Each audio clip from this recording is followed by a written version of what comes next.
Live shots of the Pixel 8 Pro last emerged in July, and you can see the new marketing promo video leak that confirms the existence of the new Audio Magic Eraser and a blue color. A new X account posted a 14-second clip that was edited and weirdly tinted. It was branded G Pixel in the top left corner like marketing video from last year. Audio Magic Eraser looks like a part of the Google Photos video editor.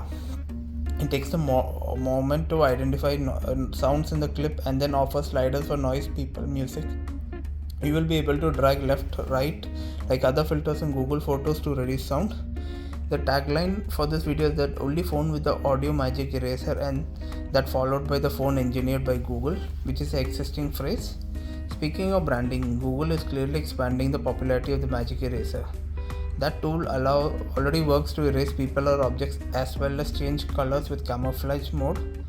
We can see pictures of Pixel 8 Pro in the light blue. That's not too different from the C on the Pixel 7a. To the right, you can see the flash and the temperature sensor, which is faintly visible against the camera bar. The metal is not particularly shiny and looks like a satin finish, but it's an interesting feature which Google is coming out, and let's see what Apple will do to counter it.